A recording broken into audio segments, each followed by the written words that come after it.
para el mundo. IUS Canal Multimedia Radio.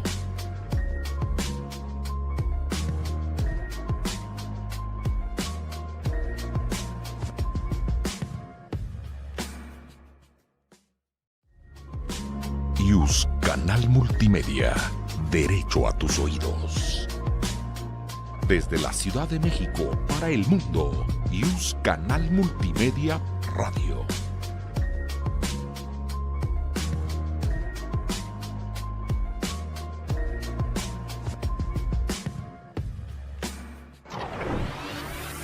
IUS Canal Multimedia presenta.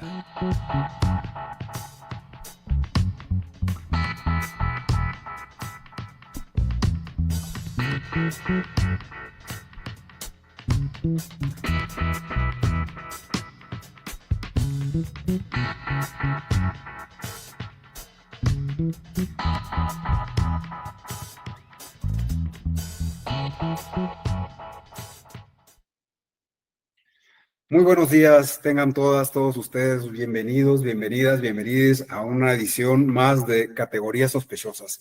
Este podcast, este blog de la Escuela Judicial Electoral que se transmite en colaboración con la División de Educación a Distancia de la Facultad de Derecho de la UNAM. Como saben, el día de hoy tenemos como tema sindicatos y apoyo a candidaturas. En este sentido, pues les doy la bienvenida a la comunidad UNAM, a la comunidad de la Escuela Judicial Electoral y a mi compañera Nancy Correa, quien me hace el honor, nos hacemos el honor de acompañarnos en esta transmisión. Y el día de hoy tenemos como invitado al doctor José Antonio Pérez Parra, quien nos va a tratar este tema. El doctor Pérez Parra es licenciado en Derecho justamente por la Universidad Nacional Autónoma de México, es especialista en Derecho Electoral por esta misma universidad, con mención honorífica, por cierto, es especialista en Justicia Electoral por el entonces Centro de Capacitación Judicial Electoral del Tribunal Electoral del Poder Judicial de la Federación, es maestro en Derecho Electoral por la Universidad de Jalapa, Veracruz, también con mención honorífica, y doctor en Derecho Electoral por la Escuela Judicial Electoral con la distinción summa cum laude. Debo decir que él ha sido secretario de Estudio y Cuenta Regional en las salas Jalapa y especializada del Tribunal Electoral, también secretario de Tesis y secretario de Estudio y Cuenta en la Sala Superior del Tribunal Electoral del Poder Judicial de la Federación. Actualmente, el doctor Pérez Parra es profesor investigador de la Escuela Judicial Electoral de este Tribunal Electoral. Bienvenido, doctor. Bienvenida, Nancy. Muchas gracias. Hola, ¿qué tal? Bueno, gracias. Gracias, también, doctor Pérez Parra. Gracias, Luis Jaime, bienvenido también a compartir este espacio contigo ahora. Es un gusto y sé que tendremos muchos programas muy interesantes juntos. Bueno, pues, ¿qué arrancamos ya o qué? Gracias a ti, Nancy, ¿no? Para mí es un honor estar, como saben, bueno, yo estoy ahora acompañando a Nancy en este programa y bueno, esperamos que sí, que sean programas muy interesantes, ¿no? Y bueno, pues, doctor, otra vez bienvenido. Gracias por haber aceptado esta invitación. Y bueno, pues, si les parece, arrancamos de una vez con este tema tan interesante que tiene que ver con los sindicatos o las asociaciones de trabajadores y los apoyos a las candidaturas en los procesos electorales, ¿no? Entonces, doctor, yo iniciaría preguntándote que nos cuentes, que nos expliques ¿cuál es la relación que existe en México entre los sindicatos justamente o asociaciones de trabajadores y la política partidista? ¿Qué podemos decir respecto de esto? Mira, con mucho gusto. Si lo vemos desde una perspectiva histórica, la relación de los sindicatos con los partidos políticos en muchos países es una relación normal. Si lo vemos, pues hay países, por ejemplo, nos viene a la mente España, con el Partido Socialista Obrero Español, en Inglaterra el Partido Laborista, entre otros. La lucha sindical, pues siempre se ha visto reflejada también en la conformación de partidos políticos. Pero en la historia particular de México, esto es algo muy especial, muy particular. ¿Por qué? Bueno, si bien nuestra Constitución es pionera en muchos aspectos en materia laboral, recordemos que el artículo 123 constitucional, pues refleja a nivel de la Carta Magna muchísimas garantías, derechos humanos en materia laboral, por ejemplo, la jornada de 8 horas, el derecho de sindicalización, entre otras. Lo cierto es que la intervención de los partidos políticos en México tuvo una naturaleza un poco especial. ¿Por qué? Si recordamos en el siglo XX que se fueron conformando los primeros partidos políticos por algunas fuerzas y principalmente siguiendo algunos líderes políticos, lo cierto es de que cuando se configura el llamado Partido Nacional Revolucionario, aquel fundado por Plutarco Elías Calles y que a la postre iba a ser el Partido Revolucionario Institucional, las organizaciones obreras se empezaron a adherir a dicho partido, lo que era llamado el sector obrero. Y de ahí se hacía unas simbiosis, por llamarlo así, entre ciertos sectores sindicales de las grandes confederaciones, como era la Confederación de Trabajadores de México, que fueron parte del partido oficial y que además era el partido hegemónico. Se otorgaban candidaturas a los líderes obreros a cambio de que los integrantes de los sindicatos pues también votaran por el partido hegemónico. Y también lo que pasaba es de que esto también era de que era una afiliación automática. Esto es, tú siendo miembro de un sindicato, entrabas automáticamente a ser miembro del partido político. Y pues esto también tenía pues un problema. Si te corrían del partido, te corrían del sindicato, perdías tu trabajo. Esto era una afiliación, un corporativismo, una afiliación forzosa. Ya a principios del presente siglo, empezaron pues ya lo que sería pues la conformación de un partido pues ya no tan hegemónico, empezó a tener pues derrotas en el escenario electoral, fueron creándose partidos cada vez más fuertes y pues empezamos a tener una época de pluralidad.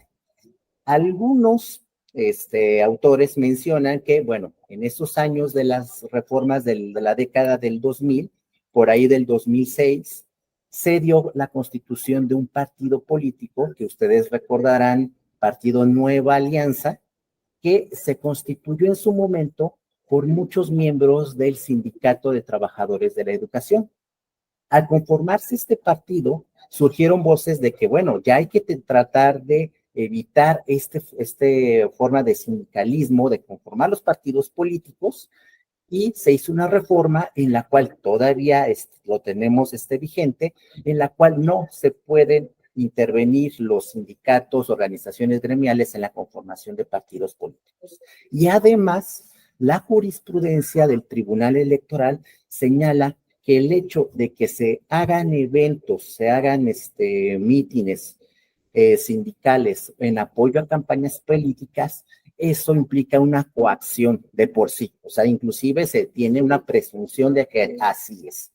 Por ello, vemos que si bien es un derecho, por un lado, de asociación y de defensa de los derechos sindicales, de los derechos de los trabajadores, lo cierto que en el artículo 41 constitucional, que también nos da la situación de cómo se deben de conformar los partidos, nos dice que no debe de haber esta relación entre partidos, afiliación con los sindicatos y lo que sería voto corporativo. Y lo que decíamos, que se ha considerado de que se podría asumir una coacción cuando existen eventos organizados por sindicatos a favor de partidos o candidatos donde se les pida a los afiliados que voten por determinada fuerza política o candidato. Ese es más o menos el aspecto histórico y actual de esta situación de relación entre sindicatos y partidos. Siendo en esto, o sea, ¿por qué existe pues esta separación, ¿no? Entre, o bueno, no sé si llamarla separación, pero lo que se cuida en materia electoral en estas relaciones. Como usted dice, hay una cuestión histórica, ¿verdad? Pues quizá, como lo mencionabas, una afiliación corporativa, ¿no? Pero ¿qué es lo que se protege?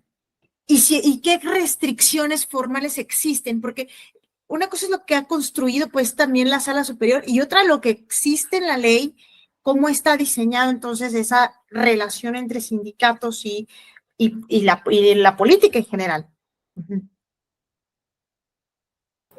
Pues mira, en nuestra Constitución lo dice, podemos irnos desde el 123, que dice, toda persona tiene derecho al trabajo digno, se va a promover la creación de empleos, la organización social de trabajo conforme a la ley.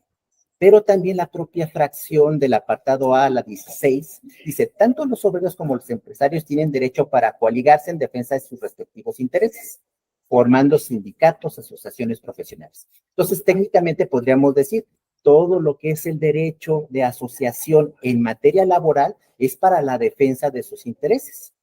Pero ahí ya tenemos una situación que aparentemente es una coalición con lo que sería el artículo 41 en la base primera. Aquí nos dice el texto constitucional, solo los ciudadanos y ciudadanas podrán formar partidos políticos y afiliarse libre e individualmente a ellos, por tanto quedan prohibida la intervención de organizaciones gremiales o con objeto social diferente en la creación de partidos y cualquier forma de afiliación corporativa. Entonces, ¿qué podríamos verlo? Y además el 116 en la fracción cuarta, en lo que sería el orden electoral local, en lo que serían las entidades federativas, pues en esencia reitera lo mismo. Podríamos decir, choca el derecho de asociación, en la asociación política, con el derecho de asociación en materia electoral. Pero aquí también podríamos ver, entre todo lo que nos dice la Constitución, el derecho de asociación de los ciudadanos junto con el voto libre.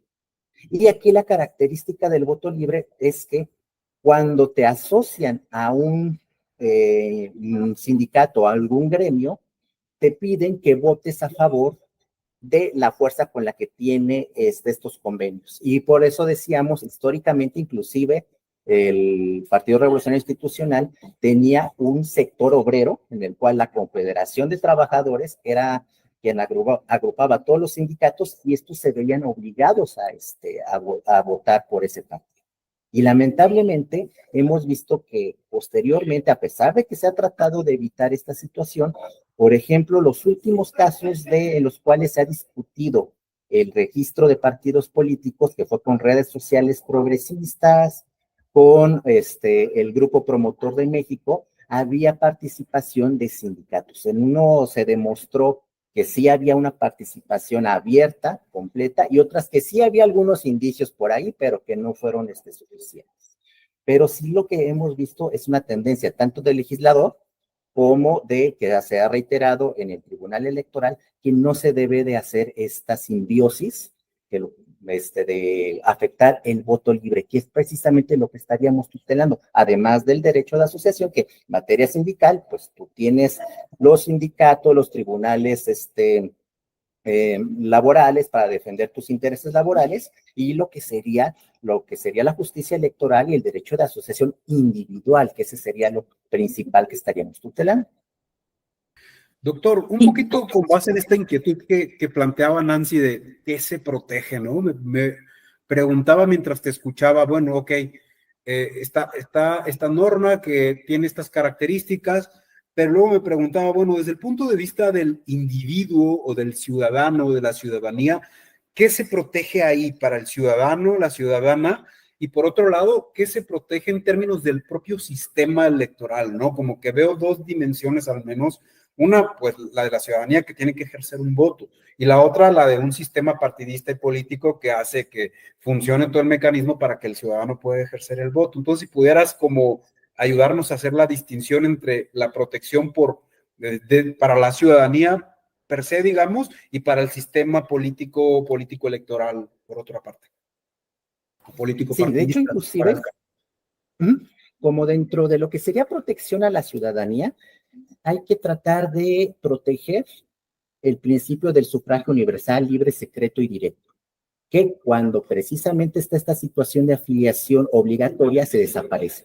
De hecho, la tesis que normalmente se ha utilizado y que pues ya debería de ser una jurisprudencia ya de carácter obligatoria es la tesis 3 Romano del 2009, que se titula Coacción al voto. Se actualiza cuando los sindicatos celebran reuniones con fines de proselitismo electoral. Y después de que nos hace una relación de distintos marcos normativos que incluye inclusive los convenios de la Organización Internacional del Trabajo, el Pacto Internacional de Derechos Civiles, la Convención Americana, además de nuestra Constitución y otras leyes, nos dice que el ejercicio del derecho fundamental de asociación tiene un límite establecido en nuestra propia norma constitucional, que es el respeto de los derechos fundamentales, que es el voto activo, que debe de ser ejercido bajo los principios de sufragio universal, libre, secreto y directo. Entonces, esto implica la posibilidad de votar ausente de manipulación, de presión, de inducción o coacción alguna. Entonces, las reuniones que hacen este tipo de organizaciones sindicales, como en el sentido de que los convoca a todos los agremiados para que venga aquí el candidato y nosotros los dirigentes refrendamos nuestro compromiso de todos los afiliados que vamos a hacer ganar pues ya hay una coacción hacia los ciudadanos. Y por otra parte, dentro del sistema de partidos, aquí es algo interesante.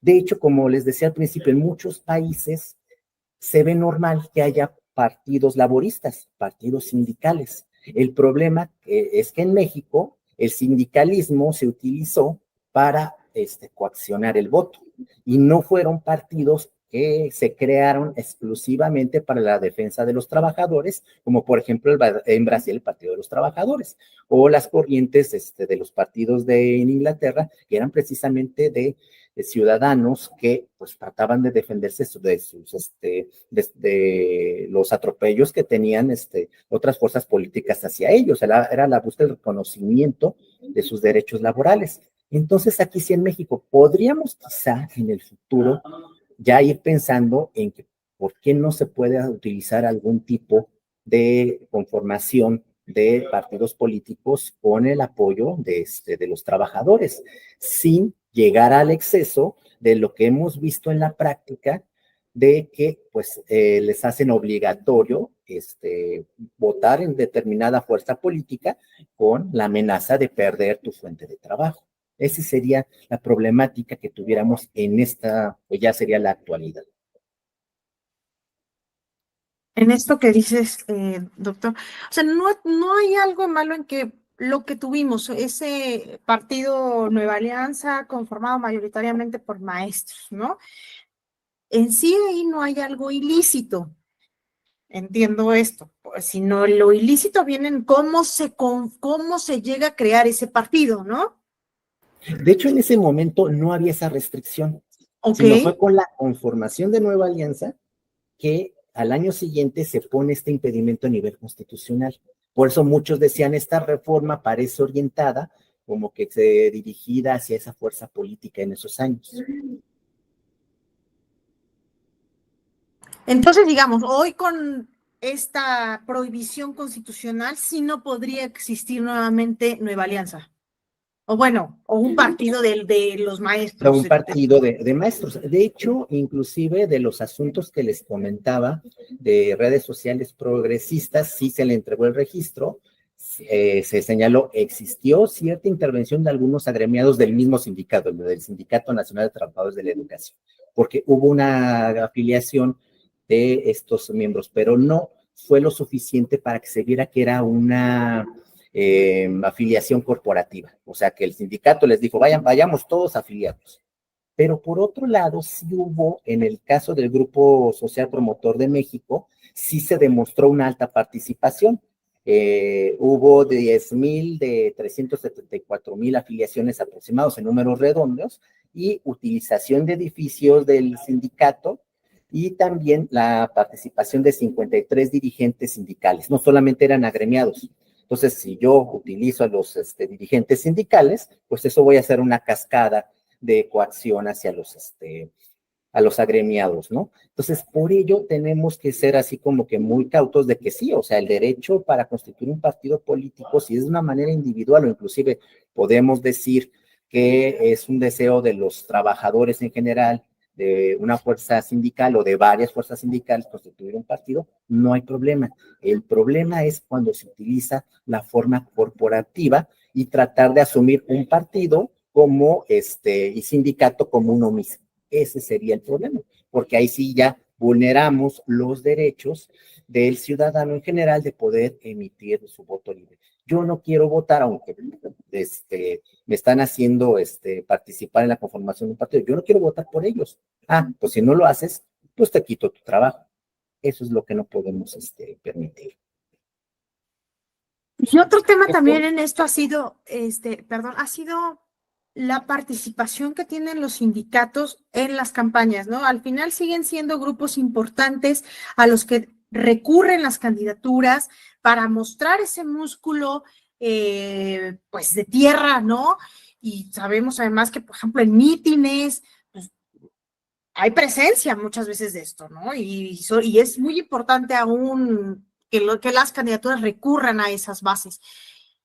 ¿Qué tanto pueden o no hacer? ¿O a poco solamente restricciones en esto? Sobre todo porque hay un derecho, como bien lo señalas, que es el derecho de asociación y pues el de libertad de manifestación, incluso libertad de expresión. ¿Qué hay de esta participación que pueden tener los sindicatos en las campañas?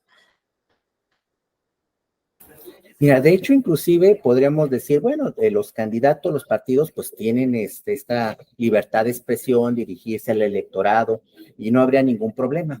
El problema surge cuando es al revés, que los sindicatos, y que estamos hablando de las dirigencias, que dicen, a ver, vamos a invitar, entre comillas, a un candidato, a dirigentes de partidos políticos y pues invitamos, entre comillas, a los agremiados a respaldar una candidatura. Ahí es donde tenemos ese preciso problema de tener un conflicto con el voto libre, secreto de la ciudadanía. Por ejemplo, en el JE 153 del 2024, pues se denunció por un procedimiento sancionador que el entonces candidato a la gobernatura de Coahuila por el Partido del Trabajo tuvo una asistencia a un evento de la CTM, que también ahí es un sindicato que está muy, muy grande, con un gran número de afiliados, y pues dicen, ellos mismos lo reconocieron, que invitaron a votar por ellos. Lo cual, pues ya decíamos en el tema de la tesis relevante, y que este criterio ha sido reiterado en muchos asuntos, que pues es una coacción a votar libremente al solicitarles expresamente apoyar una candidatura. Entonces, pues sí, hay libertad de expresión, pero volvemos a la situación de que todo derecho humano también tiene las restricciones a los derechos de terceros. Y aquí también tenemos que ver esta situación de los principios del voto, el derecho de afiliación, el derecho de reunión, que no entre en conflicto. Y dentro del sistema democrático, y sobre todo con la experiencia tanto histórica que hemos explicado, pues se trata de evitar que se utilice una cargada y afectando a los trabajadores a una fuerza política. O sea, un partido político puede hacer un evento abierto en el cual pueden ir los trabajadores de manera libre, pero no al revés, que los obliguen a ir a un evento supuestamente sindical, pero en realidad es un mitin político. Esos serían esos problemas. Y también un líder sindical puede, si lo entrevistan y dice, pues estamos apoyando a tal candidato, ¿puede hacerlo? Ay, se nos perdió, doctor. Creo que por ahí había un problemita de audio. Bueno, sí. En una entrevista, igual como se ha dicho en el caso de los aspirantes, o sea, yo puedo decir, bueno, pues yo deseo contender por esto, etc. Pero en el caso de los líderes, aquí hay una presunción de coacción, porque cuando dice, si lo pudiera decir a título particular, a ver, yo soy el dirigente de tal confederación, y desde mi punto de vista particular, yo voy a votar por tal persona. Él está manifestando su libertad de expresión, inclusive está dando a conocer el sentido de su voto, lo está haciendo de manera individual. Pero el hecho que comprometa la voluntad de otras personas, que digan, no, yo y todos los trabajadores vamos a votar, eso sí sería incorrecto. Y eso sí, derecho, sería un mensaje de coacción que está haciendo el electorado. Hubo unos casos interesantes hace unos años, por ejemplo, recuerdo en el 2018, que se denunció en un programa de radio en Colima, que era un programa de corte sindical. De hecho, los locutores eran líderes de un sindicato, era el secretario general y una personalidad destacada. Y ellos decían, no, pues nosotros, así como que a título personal, no vamos a votar a favor del presidente municipal, porque como dirigentes del sindicato hemos visto que no nos han cumplido con las exigencias laborales. Se les denunció que había una especie de coacción, de corporación sindical, etc. Y lo que se vio en el análisis era que se trataba de un programa de corte periodístico. y que era, inclusive no solamente era un programa profeso creado para, digamos, atacar al presidente municipal, sino en el transcurso de todo el programa se veía que eran asuntos diversos, de una especie también de buzón ciudadano, etcétera, y muchos ciudadanos apoyaban al presidente y otros decían, no, sí, la verdad no nos ha ayudado, etcétera. Entonces se veía que el programa pues era de corte periodístico. Ahí no había tanto problema. El problema es como en estos casos en los cuales se hacen llamados a través de medios de comunicación con el impacto masivo o en locales cerrados también, en los cuales pues se trata de coaccionar y de dirigir la voluntad de los agremiados de un sindicato. Sobre todo hay algo. Ay, sí, perdóname. Perdón, Luis, adelante. No, adelante, Nancy. Es que hay algo también que es muy cierto. O sea, muchos líderes sindicales pues son políticos, son legisladores. Entonces, es muy normal que pues se manifiesten en favor o en contra de pues, justo la fuerza política por la que llegaron, ¿no? O sea, también no hay que ser ciegos a esto. Sí, no, y de hecho es normal, como decíamos, una Cámara de Representantes, de diputados, de senadores, Asamblea Nacional en muchos países, llegan precisamente porque son líderes connotados, y otros pues han sido porque han sido pues heredados de ese sistema, lamentablemente, que hemos tenido del sistema político mexicano, que eso es lo que no hay que perder de vista. En muchos países sí son líderes que llegan por un voto popular apoyado por fuerzas que ya sea que integran un partido o lo postulan. Pero lamentablemente en el caso mexicano teníamos a políticos que constantemente se reelegían y se reelegían de manera indirecta, o sea, pasaban de Cámara de Diputados a senadores y después al local o así, y que eran supuestamente las voces del sector obrero. Fidel Velázquez es el ejemplo más conocido de la historia mexicana y de Rodríguez Alcaine, su sucesor, etcétera, y muchas. El problema de México es que las luchas obreras, los representantes obreros quedaron absorbidos por lo que serían estos partidos que utilizaban la afiliación masiva y en contra de la libertad individual de las personas. Ese es el problema, o sea, como dices, en muchos países, incluyendo en México, sí es normal, pero en el caso mexicano era una situación anómala y que de hecho en una etapa que estamos buscando de una transición democrática que la hemos ido construyendo a partir de este siglo XXI, pues no seríamos todavía ya de aceptar que tengamos líderes eternos obreros, como fue de esos casos, o que simplemente digan, yo me cambio de fuerza política, me cambio de partido y me llevo a todas mis bases, que eso les encanta decir, ¿no? Yo me llevo a mi gente, cuando esto no es correcto. Correcto desde el punto de vista ético, desde el punto de vista judicial, desde el punto de vista convencional. Atenta contra los derechos humanos de cada persona. Doctor, justo pensando en el tema que ha subrayado de la coacción del voto, ¿no? Pensaba en términos un poco de madurez justamente y de consolidación de nuestro sistema democrático. ¿Qué tan necesario va a ser seguir resguardando, protegiendo que este vínculo, esta relación entre sindicatos y apoyo a candidaturas se mantenga con una clara línea de separación de donde justamente no se va a permitir ese apoyo de, digamos, desde los sindicatos a las candidaturas, donde se va a seguir? ¿Qué tan maduro te parece que seguimos ahí? ¿Seguimos todavía bastante tiernitos, por decirlo de algún modo? ¿Es necesario seguir protegiendo esta división o podemos pensar en flexibilizar esta relación o todavía no es momento? Yo creo que podemos todavía ir manteniendo este tipo de restricciones hasta que tengamos condiciones de más equidad. De hecho, inclusive, como comentaba, la problemática es de que pues en muchos países sí hay este tipo de que se permite la conformación de partidos políticos a través de sindicatos. Pero pues teníamos este problema, como ya habíamos mencionado. También estas situaciones de que, por ejemplo, en el caso de los trabajadores al servicio del Estado, solo había un sindicato, porque así la ley lo establecía, solamente se pueden afiliar a la Federación de Trabajadores al Servicio del Estado, la FETS. Y pues estaba involucrado con el Partido Revolucionario Institucional. Es precisamente con ya las reformas que precisamente ya no se permite esto de afiliación corporativa, que muchas organizaciones empezaron a salir del revolución institucional, pero el problema es que se fueron a adherir a otros partidos, como lo que decíamos.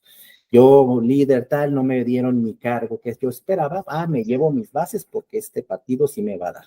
Entonces sigue habiendo un escenario de coacción. Quizá ya con el desarrollo, que la propia ciudadanía se vea más involucrada, que los propios trabajadores tengan un poco más de libertad, porque hay que recordar que todavía hay muchos sindicatos que tienen esa mala costumbre. Si no sigues mis indicaciones, yo le digo a la empresa que te despido, porque yo tengo el convenio a representación con los trabajadores. Esas serían las problemáticas. Yo sería de la idea de que, igual como el modelo de comunicación política, que muchos lo hemos señalado, que tiene ciertas características restrictivas, el modelo de conformación de partidos tiene características restrictivas, pero esto lo podemos ir flexibilizando poco a poco. Pero sí, tiene una razón de ser, el cual lamentablemente todavía lo vemos. Y precisamente este asunto que estábamos comentando es de este año. O sea, hubo eventos proselitistas abiertos por parte de confederaciones en los cuales dicen, todos vamos a votar a favor de esto y lo vamos a hacer. Y si no lo hacen, pues ya saben qué consecuencias se van a tener. Justamente iba a preguntarte sobre este caso que mencionabas de esta decisión de la Sala Superior del SUB-JE 153-2024, que como bien mencionabas se dio en el caso de Coahuila, donde se invita a un candidato a un gremio, posteriormente hay una denuncia, el denunciante después desiste, pero el tribunal local va adelante con la decisión porque efectivamente hubo una infracción a la ley electoral. Entonces, con base en todo este contexto histórico que nos has compartido del caso mexicano, pensaba, bueno, ¿cómo es posible que todavía en este año, en este proceso que estamos recién terminando de atravesar, haya este tipo de prácticas, ¿no? Y un poco tiene que ver con la pregunta que te decía antes, ¿qué tan preparados estamos? Entonces es un poco uno, cuando suceden estas cosas, se pregunta, pues, ¿a qué estamos jugando, no? O ¿a qué están jugando más bien quienes participan en estos procesos políticos? O sea, ¿qué precedente nos deja este caso? Y es la pregunta que te haría, ¿qué precedente nos deja este tipo de casos? Este tipo de prácticas, más bien, tanto desde el candidato que acepta ir a un gremio sindical y del gremio que invita, por un lado, pero también de la decisión que toma el tribunal local y después la sala superior, ¿no? ¿Qué nos está diciendo todo esto? Sí, de hecho, podremos que siguen siendo malas prácticas. De hecho, inclusive el candidato que asistió a ese evento dice, pues la asistencia fue participar en un acto de carácter proselitista. Y pues es un acto de carácter proselitista, pues ¿cuál es el problema? Que vayan y me apoyen. Es una contradicción, inclusive podemos ver en la sentencia y que, bueno, la instancia local dicen, a ver, si se trataba de una organización gremial que tenía un evento de carácter gremial, no era un evento de acto proselitista. Entonces, si son malas prácticas que seguimos viendo y que lamentablemente, si no se aplican las sanciones correspondientes o que mejoremos nuestro sistema normativo para evitar y que realmente se impongan sanciones que de verdad inhiban este tipo de conductas, vamos a seguir teniendo, oye, que le traten de ver así como que darle la vuelta, como en esta respuesta de que dieron en el procedimiento de que es un evento proselitista. No, no era un evento proselitista, era un evento sindical, ¿no? Entonces, sí, es una cuestión y de ética y jurídica, de los dos lados. Ética por la parte de que deben de ya tomar conciencia de lo que están haciendo, es una mala práctica que va en contra de la ley, y jurídica que debemos de aplicar las medidas coercitivas sancionatorias correspondientes. Pues muy bien, yo no sé, Luis, cómo vayamos el tiempo. Sí. En realidad ya podemos ir como cerrando, es justamente Claro. para allá a ver si tú tenías alguna pregunta como para ir dándole Pues yo más bien quería cierre a que esto. igual cerráramos también señalando justo ahorita que ya empezamos a hablar de estas consecuencias y de estas sanciones también, que nos dijeras, doctor, bueno, ¿cuál es ¿cuáles podrían ser las consecuencias en materia electoral para quien comete este tipo de infracciones?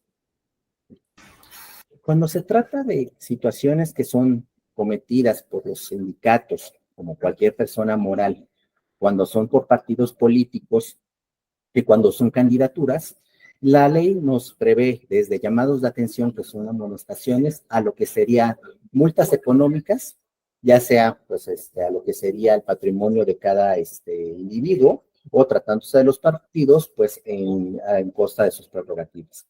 Por ello, quizá lo mejor sería ya también ir pensando en que el sistema sancionatorio pudiera tener otro tipo de mayores responsabilidades, en el sentido de que sean verdaderamente inhibitorias.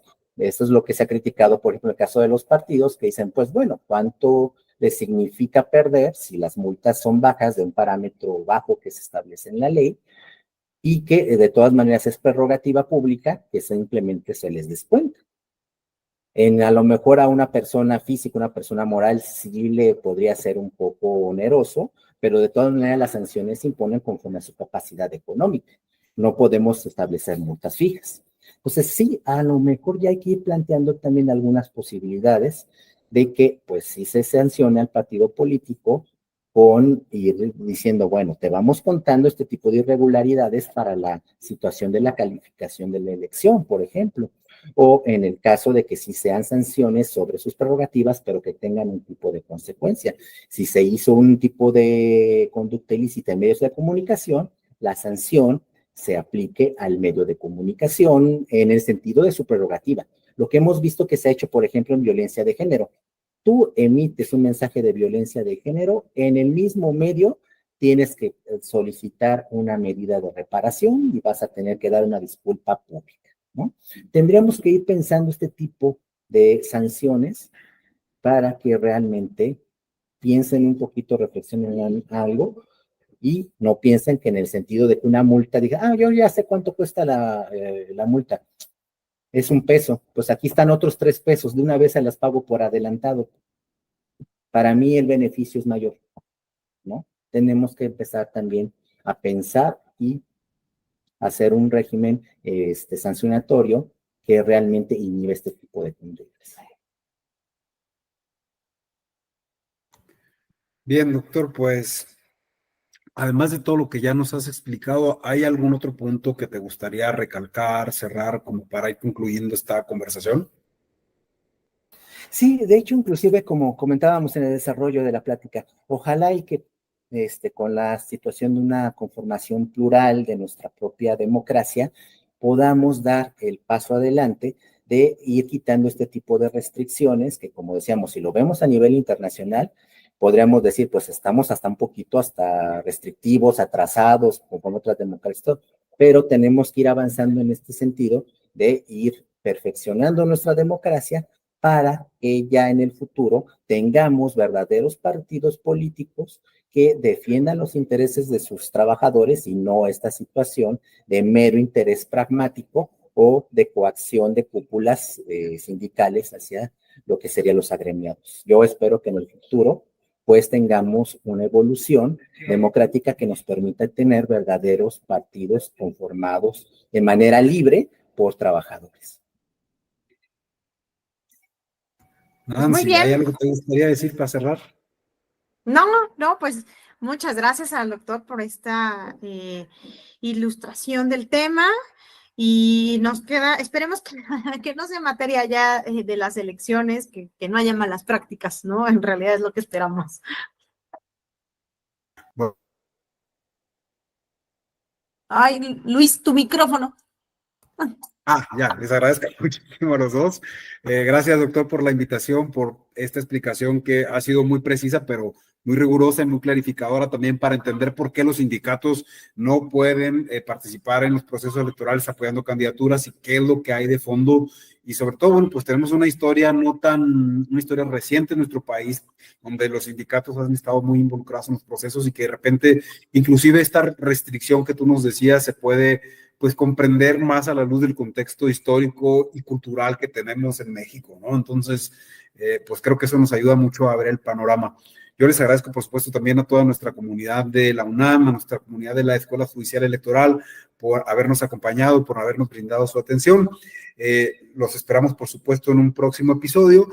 No sin antes, antes de despedirnos, quisiera mucho recomendarles y agradecerles que no se pierdan el ciclo de conferencias La Guerra y la Paz, el nacimiento de una nación, digamos, los tropiezos de una nueva nación, en el que se hace un recorrido histórico justamente de cómo surge pues el Estado mexicano, por decirlo de alguna forma, y justamente este 20 de septiembre vamos a tener una conferencia que se llama De las cenizas del imperio al fuego de la nación, con Raquel Urroz, y nos va a moderar Rosaura de Negre, y el próximo 26 de septiembre vamos a tener una conferencia magistral también sobre juicio y muerte de Cuauhtémoc con José Ramón Narváez. Es una serie de conferencias que está muy, muy interesante, no se la van a perder. Síganlas, pueden acompañarnos, por supuesto, de forma presencial en la Escuela Judicial Electoral, o bien seguirnos a través de nuestras redes sociales. Muchísimas gracias de nuevo al doctor Pérez Parra, muchísimas gracias a Nancy Correa, muchas gracias a ustedes y nos vemos a la próxima. Muchas gracias por estar con ustedes. Muchas gracias a los dos. Hasta luego. Luego. La Facultad de Derecho agradece a quienes realizaron este programa, conductores, invitados y productores, quienes participan de manera honoraria. En News, Canal Multimedia, Derecho a tus oídos.